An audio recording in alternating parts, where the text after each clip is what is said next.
Technology, a case study approach organized by Department of Computer Science Engineering, Dayananda Sagar University. Today, we have two sessions. Session 1 from 10 a.m. to 11 a.m. on robotics by Mr. Manish Kumar, Senior Software Engineer, Mindtree, Bangalore. And from 11 a.m. to 12 noon, we will be having session on blockchain by Dr. P. Raghuvamshi. We shall start with the second session on blockchain technology by Dr. P. Raghuvamshi. I request Dr. Monali Mawani, Assistant Professor, Computer Science Engineering Department, Dayananda Sagar University, to introduce the speaker to the gathering. Thank you. Thank you, Bhargavi. It's my pleasure to introduce Dr. P. Raghuvamsi. He is currently working as an assistant professor, senior grade, in the Computer Science and Engineering Department of JP Institute of Information Technology, JIIT, Noida. He received his BE in Computer Science and Engineering from University of Madras in 2003, MTech in Software Engineering from Kakatiya University 2007, and MBA in Human Resource Management from IGNOU in 2010. He has done his PhD in Computer Science and Engineering from JIIT Noida in 2016. He has more than 12 years of teaching experience in various engineering institutions and 4 years of research experience. He has guided 21 BTech projects and 8 MTech dissertations. Currently, he is supervising 2 PhD dissertations. He has more than 24 research publications in various reputed index journals and conferences. His research interests include security in computer networks, communication protocols, distributed computing, trustable security, Internet of Things, and next generation wireless communications. He is a life member of Cryptology Research Society of India and Indian Society for Technical Education, ISTE, India. Today, he is going to share his knowledge in blockchain technology. I welcome Dr. Raghuvamsi. I request you to take over the session. Thank you, Monali, madam. Is my voice audible? Yes, sir, it is audible. Thank you, madam, for introducing me. Today, I will be presenting the concept of the blockchain. My topic is blockchain technology and applications. In this, I am going to present the introductory knowledge of blockchain and what are the foundations, and then I will move on to the when to use the blockchain for our applications or application development.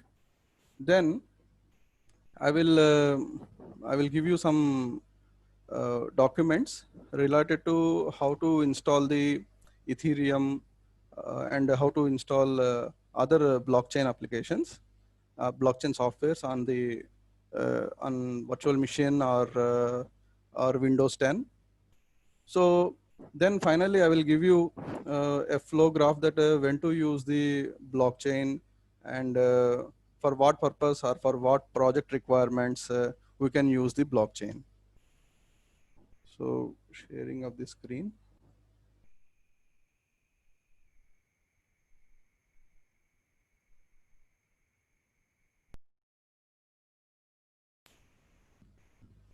Is the screen visible?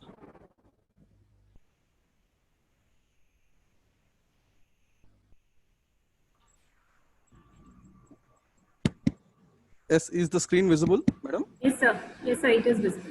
Okay. So hope many of you are aware of the blockchain word, which is popularly using today, not today, from past 5 to 6 years. Basically, it is a common talk which is going on that blockchain is a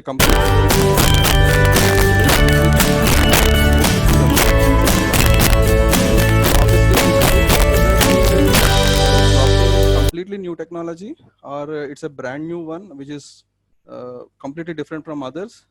This is the question in general will come because when you are going to learn some new technology. But after listening this lecture, you will come to know that okay, blockchain is not a completely new technology, but it is as far as my opinion is concerned, blockchain is a beautiful tailor-made set of methods that are already existing today. And previously also we know in our graduation level and post-graduation level also we studied those concepts. But out of them, the blockchain has taken some beautiful methods and finally tailor-made to make a perfect technology which will work for peer-to-peer applications. So I will start with this thing. Basically, this blockchain is a peer-to-peer network to transfer the digital assets. So here digital assets means it may be the digital currency or maybe any other digital form of assets, maybe documents or maybe any other thing. So the main objective of this blockchain is to avoid the centralized authority or central authority. So thereby it is moving on to the decentralized approach. So basically this blockchain is a concept has introduced, originally used to build a cryptocurrency called Bitcoin. So in the banking systems and other things, so always the banking servers has to work 24 by 7, 365 days. Otherwise, we will not get the services. So, but in case of Bitcoin cryptocurrency network, so far there is no downtime. But even in banks also we will find some downtime. But in case of Bitcoin networks, you won't find any downtime because it is completely avoiding the trusted central authority or central authority. The reason is it is completely peer-to-peer. So anytime you will be in a position to trade on Bitcoins, and you can perform any kind of transaction with the Bitcoin cryptocurrency. So basically, whenever anyone say that okay, blockchain, but people will say that okay, blockchain means Bitcoin. No, basically Bitcoin is different and blockchain is different. Bitcoin is an application of the blockchain, or Bitcoin will not work without blockchain. We can say like that. So you can see here email and internet. So email is an application level. It will not work without internet. Like that, Bitcoin is one which will work with the blockchain. So that is reason whenever anyone say that blockchain, don't call it as Bitcoin. So with the help of blockchain as the backbone, we can construct any number of applications. So later we'll see how this blockchain has evolved and how it was moved into the different application in domains, and how it was improved and all that we'll see in the next slides. So here, by this time you come to know that Bitcoin is not a blockchain, but Bitcoin is a top level application which uses the blockchain. But with the introducing of the blockchain as a Bitcoin, this blockchain has came into the picture. So that reason it is most common that to understand the concepts of the blockchain, teaching the Bitcoin and Bitcoin concepts is also will be done by in the academia and the industry. So that reason we can the main reason is Bitcoin blockchain is the mother of all blockchains. So that is reason it is essential for every blockchain learners to understand how the Bitcoin works. Then people will move on to the other blockchain platforms. So so slowly what happened, since the Bitcoin so Bitcoin code is open source and is widely available, people started taking the part by part of this particular code, and they have developed their people have started developing their applications depending upon the requirements. Like the one who wants to develop cryptocurrency, they started developing their own cryptocurrencies. And the one who wants to improve the backbone of this particular Bitcoin, which is blockchain, then they started improving the blockchain. Like that, the things have moved on. So this blockchain concept have been received significant attention thereafter. That is, thereafter means here after introduction of this Bitcoin, and has been used in many areas, such as government is also currently using the blockchain, finance sector, healthcare, supply chain, manufacturing, digital media transfer. So many of the book publishing companies are using this blockchain for sharing the digital documents like e-books, e-content, like music, etc. So decentralized business logic and distributed resources, crowdfunding, and voting systems. So many of the things are running with the blockchain nowadays. So basically, this Bitcoin was developed first introduced in 2008 by an unknown person. This is surprising that till today no one knows that who is the founder of this Bitcoin. Whether he is a single person or a group of people, no one knows. So his name is called, his name reported in the paper that he proposed is Satoshi Nakamoto. And you can see the website. Is my screen visible? Yes, sir. Your screen is visible. Can you go for the slideshow, sir? Slideshow?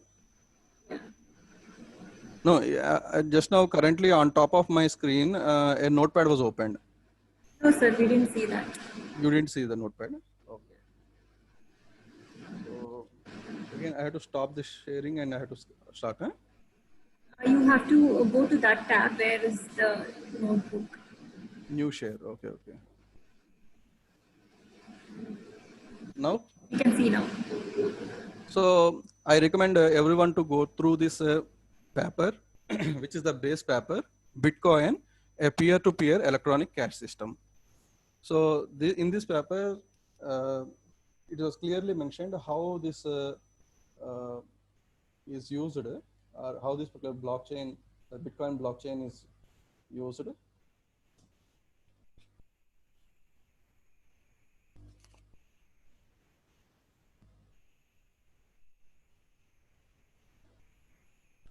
So is this paper visible? Bitcoin, a peer-to-peer electronic cash system. So it was written by Satoshi Nakamoto. Here it was clearly given that how this particular Bitcoin works. So, and you can also find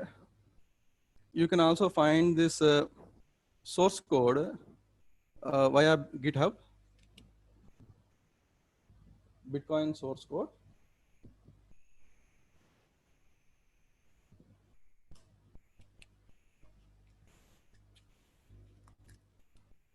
Is the browser visible? Yes, sir. Well, you can go to GitHub and you can go to this link. Anyhow, I have provided all these links in a notepad in the lecture material that I have provided. You may also, I will place this Google Drive link in the. Can I share with the? Can I share in the chat box so that participants can take this? Yes, sir. If you wish so. Yeah. So there is a chat box. Okay.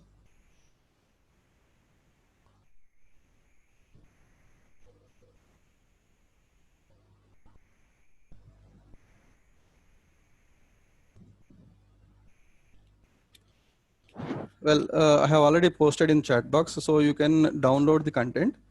So anyhow, in the notepad, in that lecture materials, you will find this links. So from which you can see the source code over there. So this is because of this openness, people started developing their own cryptocurrencies. Now, if you look at more than 600 cryptocurrencies are available today. And vigorous improvements have been done for the blockchain as the backbone. So Bitcoin is which enables the peer-to-peer transfer of currency without central authority. Here, if you look at the central authority example, if you are trading, if you are making a payment to the merchant via credit or debit card, you look at how many central authorities or how many intermediaries will come into the picture. Example of central authority making credit or debit card transaction. So the customer will take out his debit card or credit card. Obviously, it will be linked with a bank, and the credit card or debit card bank or agencies will come into the picture, like Visa or Mastercard, etc. So then it will be connected to the merchant's bank. From their merchant's bank account, and the transfer will take place. So these many intermediaries will come, and all are the central authorities only. But in case of Bitcoin cryptocurrency, there is no central authority. Peer-to-peer in the sense everyone is autonomous. Whenever they want, they can join. Whenever they want, they can leave. And if they want to participate in the transaction processing, they can involve. And that is completely independent entities. They can join and they can leave, just like that. So peer-to-peer. So, but we people usually believe that okay, this bank is a centralized government or nationalized bank, so we can trust these people, and like that. So usually trust is a main important, and security of our amount is also very important. But if in the absence of the centralized authority, how can you maintain the trust and security? So this is basically in the Bitcoin is achieved via verification, validation, consensus, and immutable recording of the events. Thereby, with the support of the blockchain, these four are achieved, and thereby trust and security is maintained in the Bitcoin blockchain. So frankly speaking, Bitcoin is a kind of shadow currency where you cannot get anything out of like a hard cash or something. It is completely digital, and it is completely shadow. Uh, so then in such a cases, how you will get the amount? That means there will be a Bitcoin exchanges which are located some places in the world. From the Bitcoin exchanges, you are supposed to get the amount, and for that Bitcoin amount also they will take some some what you call transaction amount and all, and by deducting the transaction amount, the remaining amount will be given to you. So actually, this Bitcoin first it seemed as a very dangerous thing, and if you look at in this article, Bitcoin, the new Hawala. So this particular article was written by a professor, former director of Indian Statistical Institute, Kolkata. Bitcoin, the new Hawala. It was published in the Economic Times, June 14, 2017. So this is just published, just written after the 6 months of the major reform that was happened in our country, that is demonetization. So here they clearly mentioned that these particular exchanges and mining, mining means here the one who will take care of the creation of the block and all. So according to the US Treasury, the Bitcoin is a decentralized virtual currency. There is some exchanges which may be treated as mints or central bank, which are mainly located in China, Hong Kong, and Russia.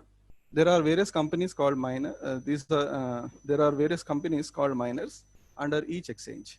So then they also projected that before demonetization, what is the value of the one Bitcoin to US dollars, and what is the how the exchange rate was changed within 3-4 months after the demonetization. It reached around 1020, 18 days after the Prime Minister Narendra Modi announced demonetization on November 8, 2016. Previously, it is $757 per one Bitcoin, but it was reached to $1,020 just within 18 days after Prime Minister Narendra Modi announced demonetization. That means the huge amount of money might have gone out. I don't know what is this, but they expressed a concern that this much amount is going out through various mediums, and here disclaimer: views expressed above are the author's own. Anyhow, in July 2017, I attended a workshop in Jaipur for which this Professor Bimal Roy sir is the guest of that particular workshop, and he himself told that after writing this uh, article, he received many abusive mails and threatening calls. So thereafter was since we all know that the Indian Statistical Institute is very close to Finance Department, Finance Ministry. They always give the suggestions. So he was called to the government, and he was asked about the how this Bitcoin and all trading will happen and all. So he himself told that let we'll go for a brainstorm, because with all the technicians and the technical people, security personals and all. So then after getting the result, getting the feedback from these people, then Finance Minister Sri Arun Jaitley has announced that Bitcoin is not a is not a, is not legal tender, or is not a legal coin that will be allowed in the country. So this was announced on the date of the budget declaration on the 1st February 2018, and you can see the same was published in the Economic Times. So thereby, what happened? The chapter of Bitcoin was closed. You might have seen from the demonetization time, just before demonetization time to this announcement, you might have seen many people are approaching you and asking you to invest in Bitcoin, and they'll say that, okay, this Bitcoin will give you more returns and all. Okay, but afterwards, this kind of approaching or asking for investing in Bitcoin was gone. So latest in the recent times, that is on 2020 March, some people in 2018 went against this particular idea of not allowing Bitcoin into the to the country. So the main theme of at the time is to not to what you call dilute the intention of the demonetization. Then people went to the Supreme Court, and now recently, that is on 4th March 2020, Supreme Court allowed trade in cryptocurrency, crashes RBI curve. So now it was legal in India that to trade the cryptocurrency like Bitcoin. So this is the new thing was happening today. That is, people started nowadays Bitcoin trading and all. So there exist many Bitcoin trading organizations, but you must be careful in identifying them and to do any Bitcoin trading. So you can find this link where coinmarketcapital.com, where all cryptocurrencies were mentioned here. So there exist many cryptocurrencies, more than 600 or 700 cryptocurrencies were there. All these are used for the purpose of shadow currency only. And you can see this link where Bitcoin trading in India, where you will find the list of trading organizations, popular exchanges to buy Bitcoin in India. So there exist various organizations which will do this particular thing. But for trading, the government has fixed that for trading, you don't need to have a KYC, as like our bank KYC. But for withdrawing money, you require KYC. That is, know your customer. So based upon this, anyone can go and go for trading. And for creating account also, KYC is needed. And for trading, KYC is not needed. That means for sending and receiving. But for getting the cash out of the exchange, you require KYC. So this is what the related to the Bitcoin and its history and how whether is it useful or not. Uh, that will come over time, because many countries have already advanced and gone for use of the vigorous use of the blockchain and cryptocurrencies. For example, there is a company called Solar Coin, which is a solar energy generating company, like a power generation company, which has introduced the Solar Coin, especially for the producing of 1 megawatt hour, get one free Solar Coin. So the here there is no currency exchange, local currency exchange. Only Solar Coin exchange will be there for purchasing of electricity units and spending of the electricity units, and the leftover amount can be leftover units can be sold back to this particular organization in terms of Solar Coins only. And you can also find Singapore Blockchain Bank, where entire bank was on blockchain. So previously, you will find the banks such as in our country, like all our manual banks, everything to be entered in the ledger and all. Then afterwards, it was turned into the computerized, then automated. So many things were happened. Now, in next 10 or 15 years, we may see in our country many blockchain banks, because the Supreme Court has lifted the ban on the trading of the cryptocurrencies. So RBI may also plan to develop its own blockchain currency. So this is the one. This is the Monetary Authority of Singapore. This is the project UBIN. So where the blockchain bank has started in Singapore. It's related things. You may find the information in this particular link. Next, in the same way, Dubai city also uses the blockchain for all its own transactions. So smartdubai.ae. So strategy to help Dubai achieves a vision of so and so person by making Dubai first city fully covered by blockchain by 2020. So actually, this particular project has undertaken in 2015 itself. By 2020, their idea is to put everything on blockchain in the Dubai city. So this is the intention of the governments and intention of the organizations to use the blockchain vigorously in their thing. But in India also, people started using this blockchain, because in according to 2017, there are around 5,000 to 6,000 people are there who are blockchain developers. Now it was significantly increased; it may cross 1 lakh. So because the next future is on blockchain, people believe that the future is on blockchain. So they started learning the blockchain programming and application development. So this is what the inspiring things that to motivate us to learn about the blockchain. So the main reason behind this is to ensure the trust and security. This will be done via verification, validation, consensus, and immutable recording. Verification means whether the transaction initiator is the correct person or not, and what the transaction he do was valid or not. Then consensus, in the sense, since there is no centralized authority to take care of this, obviously many people or many peers will join in the network. So everyone must reach to a consensus so that the performed transaction is correct and valid.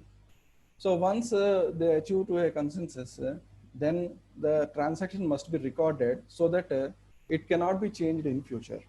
So that is what thing called immutable. So these four will be achieved in blockchain. So with what methods and techniques these four will be achieved.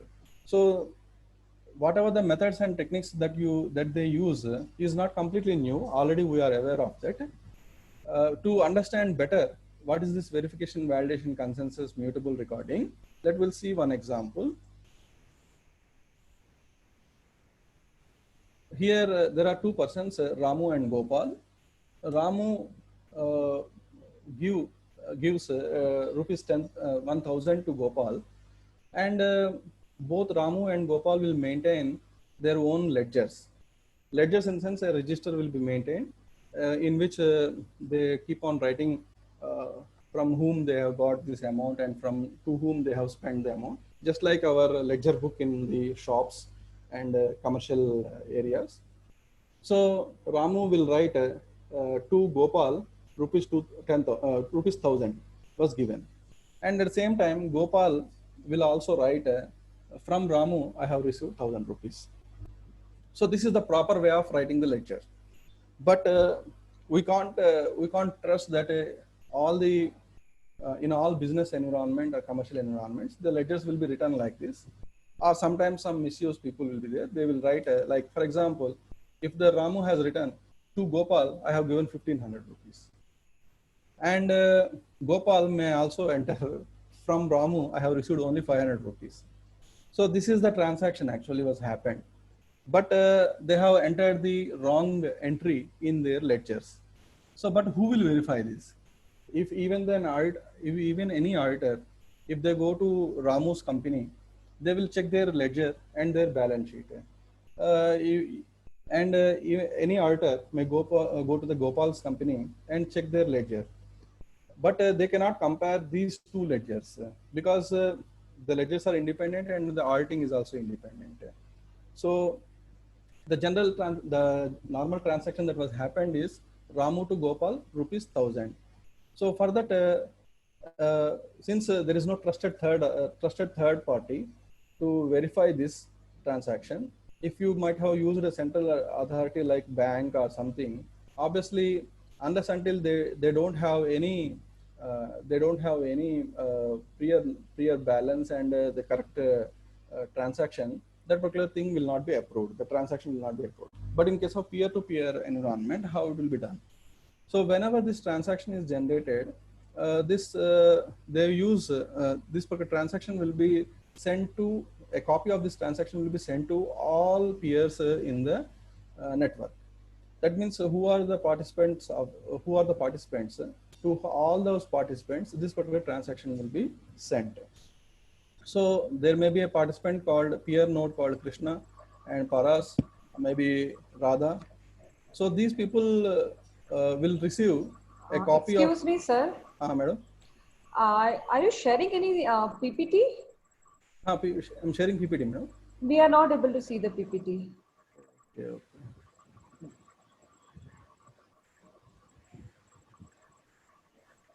Now? Yeah, now it has come. Well, again, I will explain this. Ramu and Gopal are the two persons. See, Ramu and Gopal are two persons. Ramu has given rupees 1,000 to Gopal, and Ramu and Gopal will maintain their own ledgers. Ledgers means registers. The proper way of entry is, since Ramu has given 1,000 rupees to Gopal, so Ramu will enter to Gopal 1,000 rupees. And Gopal, since Gopal received 1,000 rupees from Ramu, so they have to enter from Ramu 1,000 rupees. But some mischievous merchants, they may enter wrongly that Ramu, in the Ramu's ledger, like for example, to Gopal, Ramu has given 1,500 rupees. But Gopal may write sometimes, from Ramu, I have received only 500 rupees.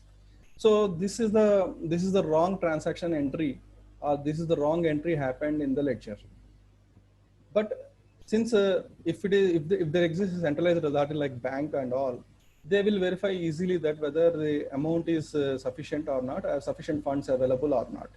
But since this blockchain is a peer-to-peer network, but how this particular transaction is validated? That is the main question. If any auditing was happened, then the auditor will check in the Ramu's ledger that whether the entries in this particular ledger are correct or not, and balance sheet is tallied or not. But in case of this particular auditing will be done individually. There is no comparison of the Ramu's ledger and Gopal ledger. But in case of peer-to-peer, how this particular transaction can be trusted, and how this particular transaction security can be achieved. So assume that Krishna, Paras, and Radha are the three members in the peer-to-peer network. So in this blockchain, what will happen if any transaction was generated, a copy of this transaction will be sent to all members in the network, that is all peers in the network. So these peers will check the transaction validity, so that whether Ramu has sent the Gopal rupees 1,000 or not will be checked by Krishna, Paras and Radha, and they will agree upon a consensus. Okay, this particular transaction is valid, and the entry made in the Gopal's ledger and Ramu's ledger is valid.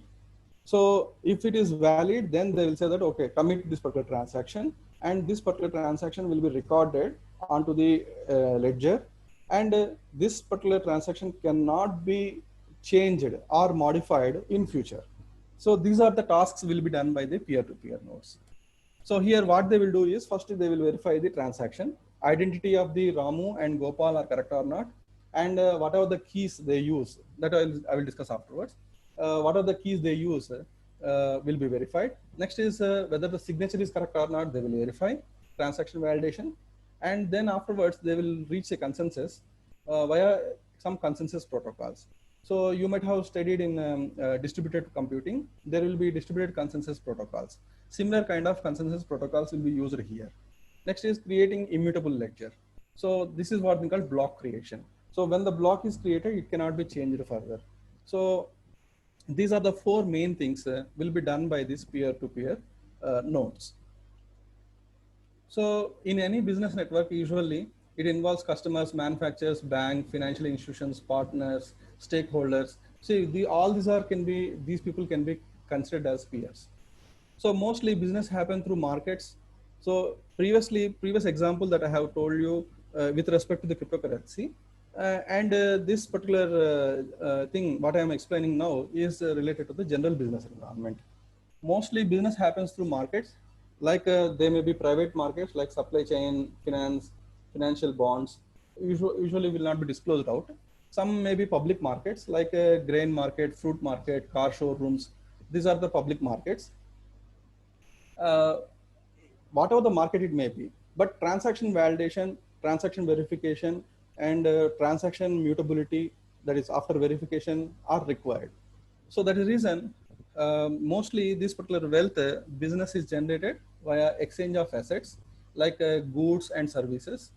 So that means this particular blockchain may not be used for cryptocurrency, but also can also be used for any kind of exchange of the assets. Means exchange of assets in the sense it's a transaction. I will give previously barter system is there. Somebody will give some goods, and in response to that, the second party will return some goods, just like that.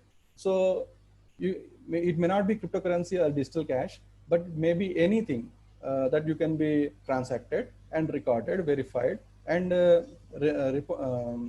creating of a block. This can be done with this any kind of assets like goods and services. Here services may be any kind of service like providing maintenance service, providing hospitality, maybe any other thing across business contract or transactions. So these assets may be tangible sometimes intangible, like mortgage bonds, patents, etc. So all these can also be used as a part of transaction. Next one is, this is very important while coming to the blockchain. Movement of assets across various entities in a blockchain network are recorded onto a ledger.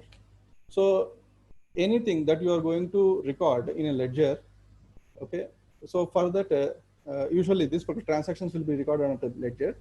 So and a business may have multiple ledgers sometimes.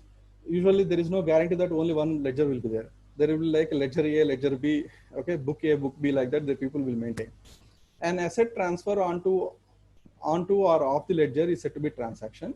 If a transaction happen via condition, then it's said to be a contract.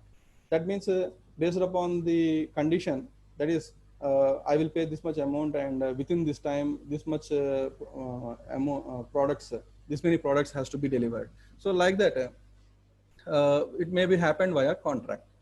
So here these are the keywords: assets, ledger, transaction, contract. These are the four keywords will continuously you will get throughout the blockchain topics. So that is the reason you must be clear. Ledger in the sense, ledger is one where these transactions are recorded. Transaction is one that is some agreement or some exchange of the goods happened between two parties. And if the exchange of the goods was happened based upon the condition, then it should be contract. So the goods may be called as assets, maybe of goods or services, maybe any other thing. So these are the keywords that you must remember before moving on to the topics. So if only one, if independent ledgers are maintained by different parties, what will happen? Identifying and verifying and validating these ledgers are very difficult. So the reason why can't we have a single ledger, which is a distributed ledger, so that any entry to be done must be done only within that ledger by any party who is participating in the network. That is what the basic idea of this particular blockchain. So having independent ledgers may have the problem of double entries or maybe double spending or maybe any other thing. So that is the reason separate ledger keeping is inefficient, expensive, and vulnerable sometimes. So that reason we have moved on to the blockchain.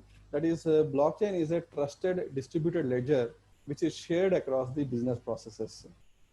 It allows a shared replicated permission ledger with consensus and immutability, validity, and finality. So here in this diagram, you can see only one ledger will be shared among all other peer participants. So here I can define that a blockchain is a historical record of transactions, much like a database. But there exists a there is a huge difference between the databases and the blockchain. Databases means it's a centralized and will exist in one place. But in case of blockchain, every peer participant will be having the complete block or complete list of blocks that was generated over the network. So please remember that everyone will be having the copy of the blockchain in case of the blockchain networks. When in case of database is a centralized and it will be available only with some bank or any other thing.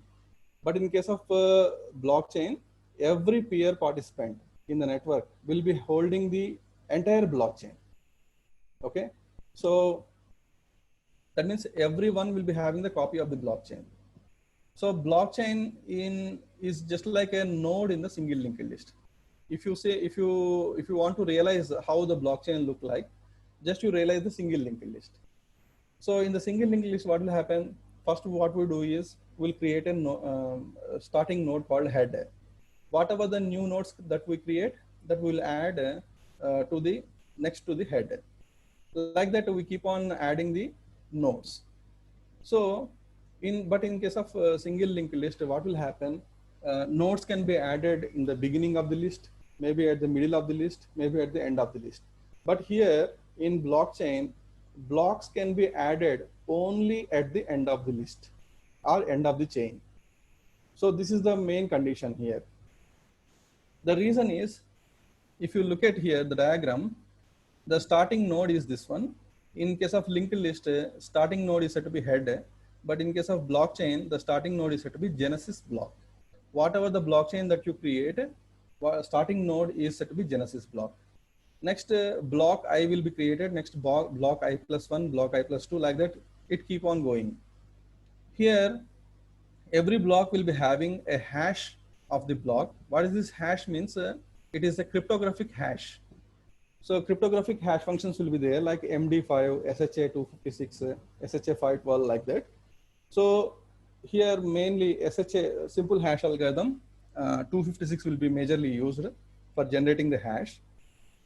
So hash of the block will be generated. This hash of the block will be generated with the timestamp, nonce, and a set of transactions that to be included in the block. So that means timestamp plus transaction 1 plus transaction 2 plus transaction 3 and so on, transaction n. All of this will be hashed so that you will get the block hash. So this block hash will be used as the hash will be used as the reference in the next block. So hash of I minus 1, that is hash of block I minus 1, that is I minus 1 means, since here it is Genesis block, if you have any block here, then that will become I minus 1. That means every block will store the hash of the previous block. So that if you tamper this previous block, if you tamper the previous block, what will happen? The next block cannot be validated, because the tampering, some tampering was happened in the previous block, so that the block hash will not be validated. The reason is in cryptographic hash function, if you change even a small word also, or if you change a word, or if you keep a small space also, the hash value will be changed.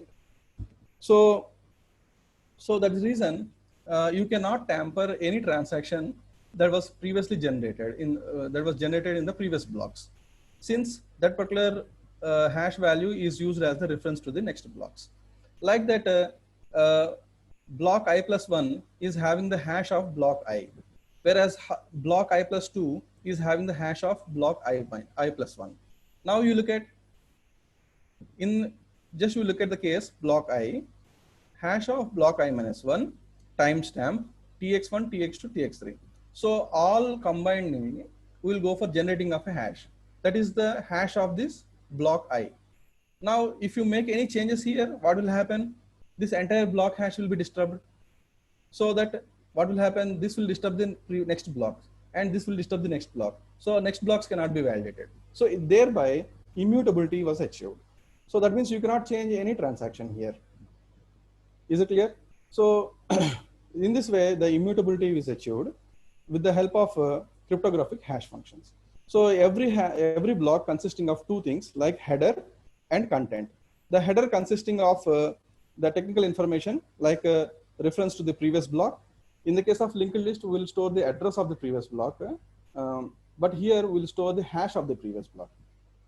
Okay, so and digital fingerprints like hash of the data contained in this block, and many other things in the header file. And the content, it consisting of transactions. So this is the way the block will be structured. In case of linked list, there will be two parts. One is address, another is data. Like that, here we'll be having header and content.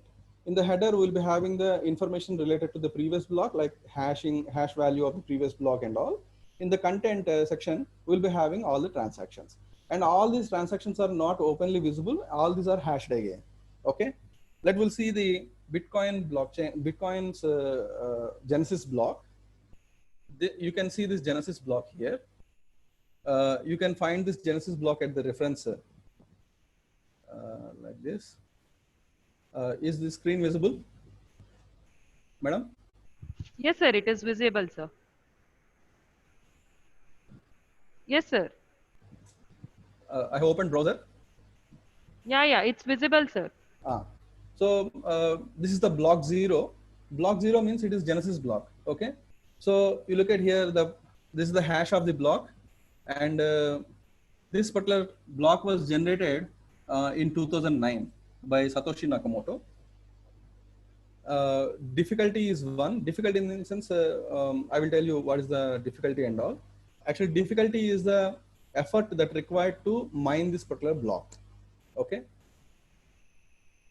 So here Merkle root, this is generated with the help of the transactions that are included in this block. Okay. Next is version and bits. How many bits was allocated for this, and what is the block reward? Actually, new bitcoins will be minted for every block creation. So how much block reward was created? That is 50 BTC starting it was created, and fee reward nothing. So this is the block. You can also find out any number of blocks, and you can also find you can also inspect any block. Say for example, I want to inspect block like 4040.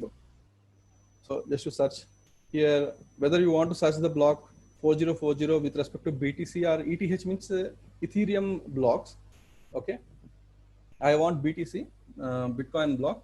So this is the block 4040. You look at here, this is the block hash. So this is the Merkle root. Like that, you can find any number, any block, and you can inspect those blocks. So this is the way you can go to the blockchain.com and you can select Bitcoin, and there you type whatever the block you want and you can inspect it. So by this time, I hope you might have clear that how this blockchain maintains this ledger, how this particular blockchain maintains the ledger. Like, blockchain will maintain these blocks which are immutable, where the transactions are also immutable and block is also immutable, and the blocks will be attached only at the end of the chain. So this is the information. Usually this particular block addition or transaction addition in any block, especially in the case of Bitcoin blockchain, will be done via special code called Bitcoin code, Bitcoin code or Bitcoin mnemonics. There is a assembly language code, like code will be there. It will check whether the identity is correct or not, or the amount is correct or not, which is especially called unspent transaction input output. Okay, these are the things right or not. Everything will be checked. Then the transaction will be validated and it will be added to the block, and the block will be added to the blockchain. So this particular thing, these many things will be happened with the help of the particular code. So this particular code execution part, which is especially like business logic, we can say. This code execution is just like a business logic. This business logic has further enhanced, and it was effectively used in the Ethereum, and this is called as smart contract. So this particular smart contract is nothing but a business logic in the blockchain. So usually how this particular blockchain is important for the business means business requires some logic, that is based upon some condition the transaction has to be done. So the reason, along with the trust, privacy and shared ledger, here smart contract is also attached. Smart contract in the sense it is a small logic that will be executed upon which transaction will be conducted. So business terms embedded in transaction database and execute with transactions. So to have an idea of a smart contract, I will tell you a simple example. So with that you can come to know what is the smart contract. In order to perform any transaction, for example, you consider a voting system. In voting system, there are some participants. Those participants want to participate in the voting process, either as want to go for general voting or want to go for nomination. So for this, the general way of writing programs is quite common.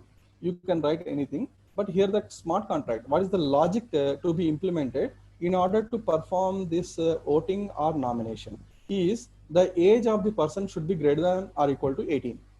That means here this small condition I am going to place in order to perform any operation on the voting blockchain, so that upon this particular condition success, then only this particular transaction can be succeeded. So this is what the business logic here.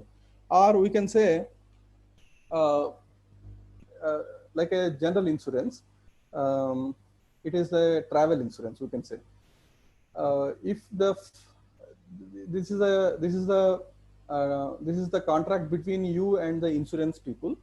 That means that insurance agency, they are especially providing the travel insurance. The travel insurance is for especially for flights. If the flight is delayed by 1 hour, they will pay around 5,000 rupees back, or the ticket amount, whichever is lower.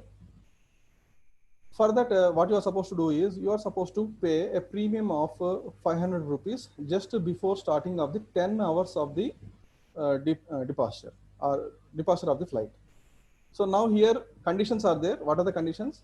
The condition one is you are supposed to pay the premium of rupees 500. That is again the condition is just before at least before 10 hours of departure of the flight. Here two conditions are there. You are supposed to pay 500 rupees and at the same time before not before 10 hours of the departure. And another condition from the insurance agent's point of view is if the flight was delayed by 1 hour, then he will give the he will pay 5,000 rupees or the ticket amount, whichever is lower. Okay, this is the condition from the insurance side. So obviously, unless until there is no condition, the business cannot be performed. So these particular conditions as a business logic can be included in the smart contracts. So smart contracts is also added to the previous thing that what we have seen. Simply we have seen the cryptocurrency there and transaction here, transaction, and automatically in the Bitcoin code execution, they will verify everything and the committing will be taken place. But in case of the general business, the blockchain also require some business logic to be written by the developers. So that particular business logic is called smart contract.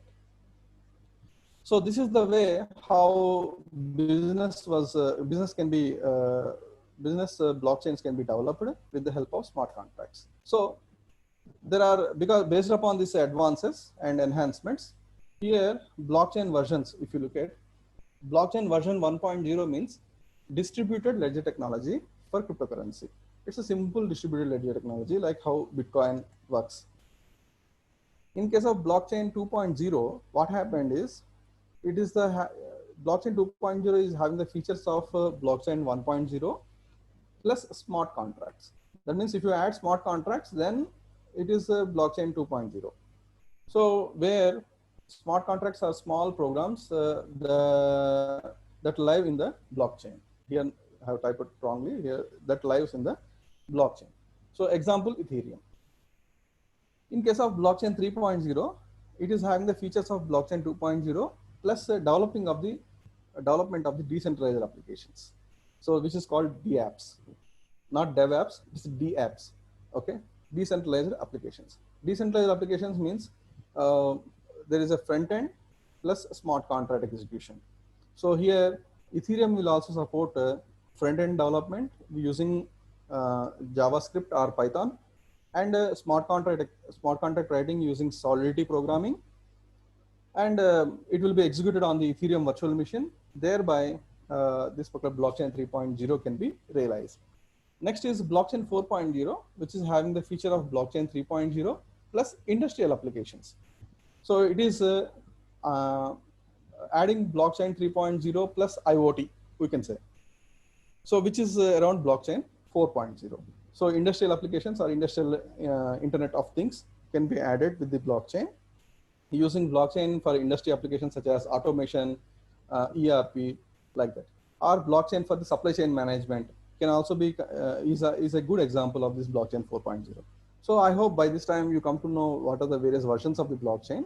So blockchain is the backbone of the peer-to-peer thing that what we have seen for verification, validation, what you call creating immutable ledger, reaching consensus. In this blockchain, based upon the requirements of the business and applications, the many enhancement was happened, which was renamed as blockchain version 1.0, 2.0, 3.0, 4.0, etc. So here, blockchain systems again can be categorized broadly into three categories. Previously, we have seen the versions. Now it is taxonomy. In this, public blockchains are there, consortium blockchains are there, private blockchains are there. Public blockchains means permissionless blockchains. You don't need to take any permission to join the blockchain network or peer-to-peer network. It is open to the world, attract many users. Best example is Bitcoin. Anyone can create an account and can join the network. Where in case of private blockchains, these are permission blockchains. Permission means it is for small communities. Like I have a small organization of 100 or 150 members. I want to start my own private blockchain. Okay, you can use it. So for that, a best example is IBM Hyperledger or Linux Foundation's Hyperledger. Obviously, IBM Hyperledger was taken the features of the Linux Hyperledger Foundation. From there, they have developed the various other things. Next is consortium blockchain. It can be applicable to business applications. Like consortium blockchain is half private and half public. Like, for example, I have in our university, we may also conduct a we may also create a blockchain, and everyone may enter the data like marks entry or maybe transferring of the documents. All the things can be done via blockchain, like a collection of the research papers or collection of statistics related to the academics, etc. Everything can be done, created via or collected via blockchain. But if MHRD or AICTE want to verify, then we can generate a key and we can give to the AICTE or MHRD, so that MHRD can also include in our, will also enter into our blockchain and can verify whether our data is correct or not. So this is the way how the consortium blockchain works. It is not completely private or completely public, but the private persons will give the authority to others so that they can enter and they can verify this. So this is Ethereum blockchain is also an example of this consortium blockchain. So only cryptocurrency support means there is Bitcoin, cryptocurrency support plus smart contract, which is Ethereum, and only smart contract support is Linux Foundation's Hyperledger. So based upon our requirement for the business, say I require only smart contracts. The cash can be done. The currency may be in cash or maybe in the digital payments of the local country, which is local to the country, or maybe any other thing. Then you may use only smart contracts like Linux Foundation Hyperledger or IBM Hyperledger. I want to use the cryptocurrency at the same time smart contracts and web development, then go for Ethereum. Only cryptocurrency support, imitate the Bitcoin cryptocurrency. So this is the way how you are supposed to choose the blockchain requirements. Madam, is time is there? Hello? Madam? Sir, actually time is up, sir. You can just continue for 10 more minutes, sir. 10 more. Yeah. Okay. Okay, I will quickly go through this, and anyhow I have provided resources also. You may go through this. Basically, Sure. blockchain requires, madam. Sure, sir. Thank you. Yeah. Anyhow, blockchain requires these things: public key cryptography. How in the previous example, if you look at here.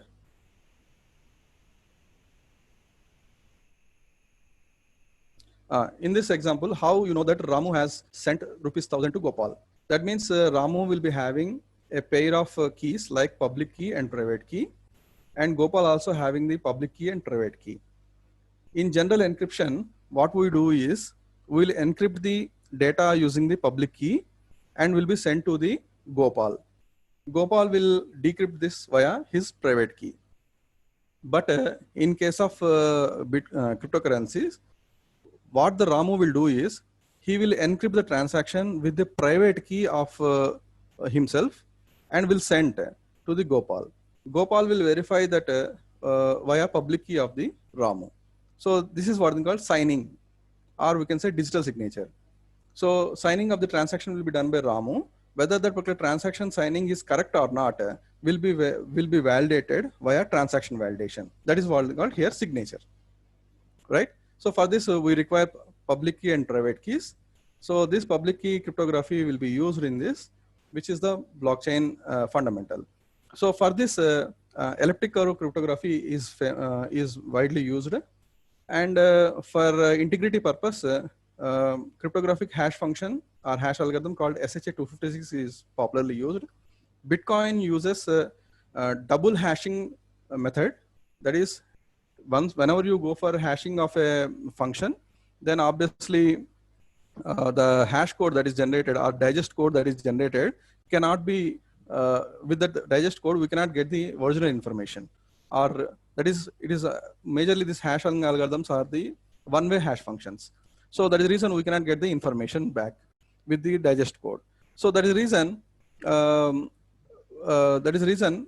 this particular hash algorithms are used. But in case of Bitcoin blockchain, double hashing is used.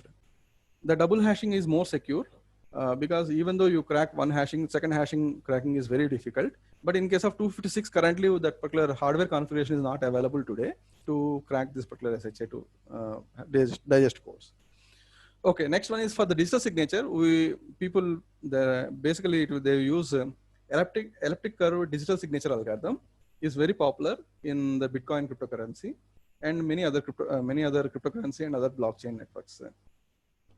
So verification, validation will be done with this particular thing. Next one is reaching the and immutability is achieved via hashing, and consensus will be achieved via these famous consensus algorithms. Here, proof of work is one consensus algorithm which is very popular in Bitcoin. Here, proof of work means you are supposed to do some work and show that we have done the work. Then only you will be eligible for creating the block and adding the block to the end of the blockchain. So in general, how this particular proof of work will be happen? Usually this proof of work is very computationally expensive. The reason is like this. I hope this screen is visible to you. So for example, I have block I. Now I need to create a block I plus 1.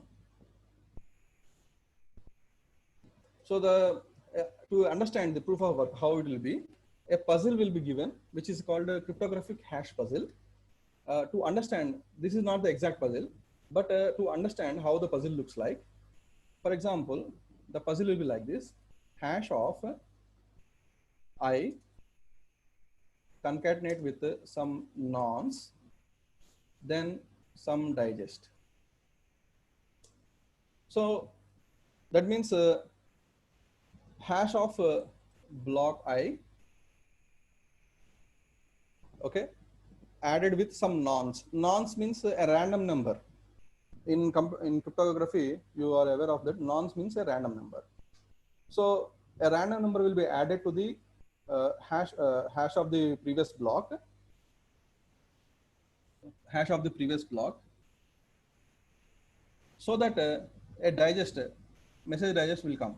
It may be of around, it is SHA 256 will be used in general. So 256-bit digest will come.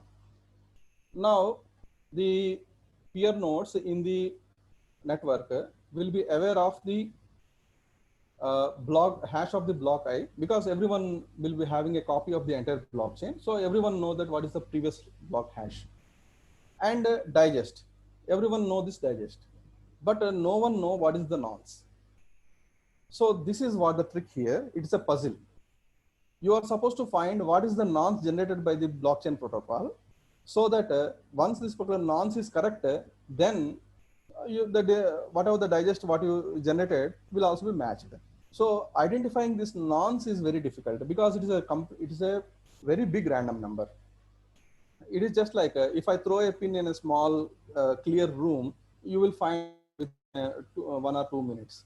But if I throw the same pin in a big hall, then it will take some time. And if I throw the same pin in a big stadium, then it's very difficult to identify. That means as the search space is increasing, identifying the correct value is difficult. In the same way, if the random value, that is the nonce, which is used for which is generated a random number or random value, is taken from a large space, then it is highly impossible for the people to identify this random number. So identifying this random number is a computationally expensive task. You require specialized hardware for this. At the same time, that specialized hardware will perform huge power supply is also power intensive hardware. Sorry, this particular process is power intensive. So this proof of work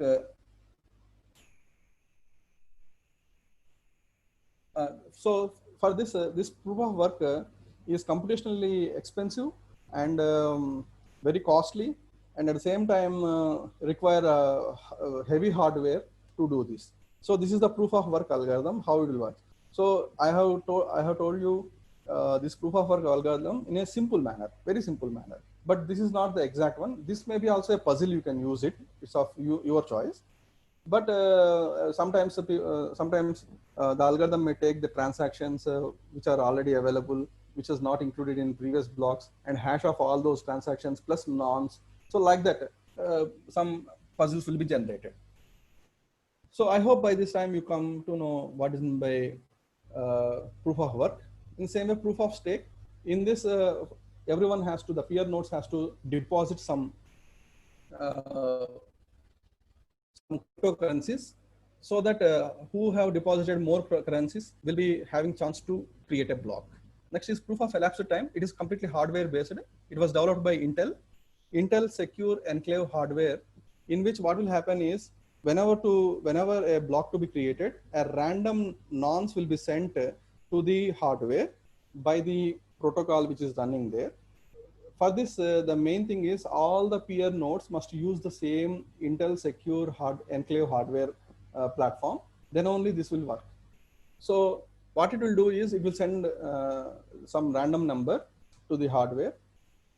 Till the time that particular peer node has to wait or to go for sleep.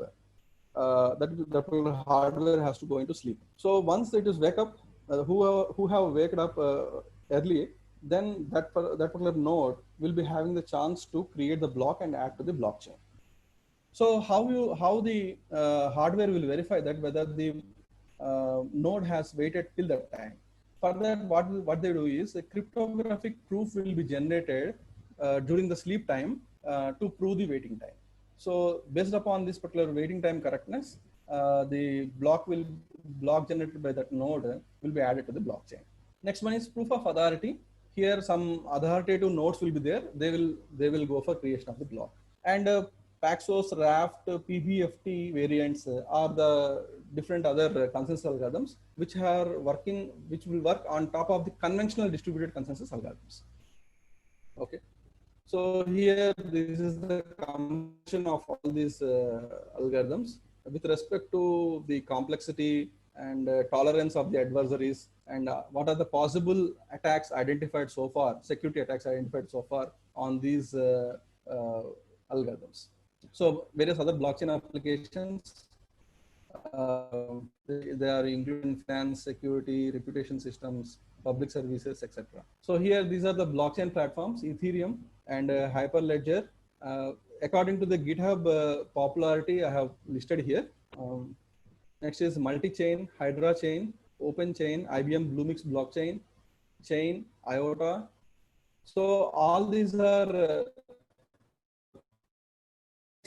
vision blockchains are there, public blockchains are there, and consortium blockchain are there. Depending upon type of blockchain that you require, you are supposed to choose the blockchain platform. And this is the difference between the blockchain and Ethereum versus Hyperledger. So when to use blockchain, you are supposed to follow this flow graph. Can you rely on the trusted third party? Okay, if yes, then no need of blockchain. That means if you can't rely on the trusted third party, then go for is database is required for the development of the application. If it is yes, then you check for are multiple writers exist. That means anyone can write onto the blockchain. Then go for writers are known or unknown or trusted. If all these things were satisfied, then go to the is there any access control required? If it is not, if it is yes, then all the transactions are public, because all Bitcoin transactions are public. If the transactions are public, yes, then go to is immutability is required, and efficiency trade-off is also need to be checked. Then yes, then go for public blockchain. If anything is no here in the first level, then blockchain is not required. And if the access control is not required, and public transactions are the transactions that are generated are not public. The transactions that are not generated are not public. Then go to this this side. Okay. And is multi-party consensus required? If multi-party consensus means if multiple peer nodes has to agree this transaction, No, then it is private blockchain. You choose the private blockchain. If multi-party consensus required and the transactions are not public and immutability and access control are not required, then go for consortium blockchain. So this is the way how to choose the blockchain projects. Okay. So for simply since the blockchain is the latest buzzword, and we have to use this blockchain for our application. No, it is not like that. You please follow this flow graph, then decide that whether the blockchain is required or not. Okay. So this is the way you are supposed to do the what you call analysis, that whether the application that what you are developing require blockchain or not. So sir, there is one question from the participants. How the intruders are handled in the blockchain? Which one, madam? How are the intruders handled in the blockchain? Intruders. Yeah. Intruders will generate the fake identities. Especially it is called as Sybil attack. Okay. So for generating the intruder in the sense, especially intruders are mainly intrusion is mainly possible in case of public networks, because anyone can enter into the network with their public identity.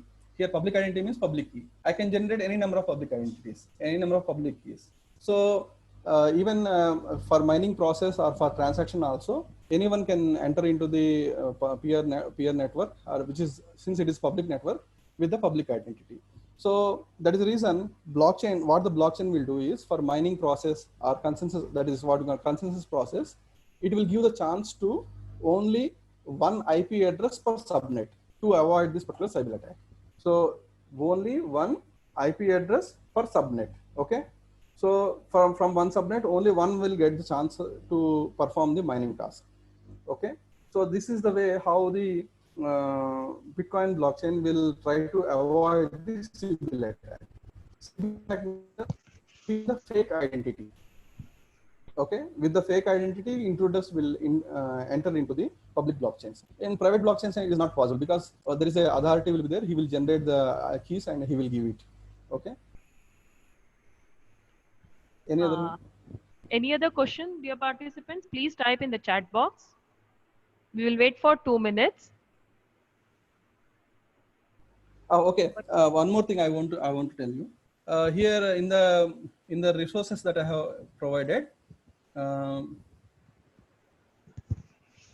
here Ethereum blockchain, sorry, guidelines for choosing the blockchain project, detailed description was given here in the lecture material that I have provided. You may please go through that. Is it visible? Yeah, sir. It's visible. PDF. Yeah, it's visible, sir. Okay. Next one is many people start, okay, we need to install Linux operating system for installing Ethereum and other platforms. No, you don't need to install the Linux. You may also install on Windows 10. Okay. Is it visible, madam? Installing Ethereum and Truffle on Windows 10. Yes, sir. Yes, sir. It's visible. So you may follow these steps. So on Windows 10 operating system itself, you can install the Ethereum. So no need to install the Linux operating system. Most of the people will do that, installing the Linux shell in the Windows 10, from there installing Ethereum. Okay, this is a very complex task. You can install in these steps. I have provided the steps here. For that, you have to use the Chocolatey distribution for installing the Truffle. Truffle is a IDE, command-based IDE for writing the Ethereum smart contracts and compiling. Okay, so this is one. Next one is anyhow I have provided installing Ethereum on Ubuntu. That is Ubuntu Linux. This one.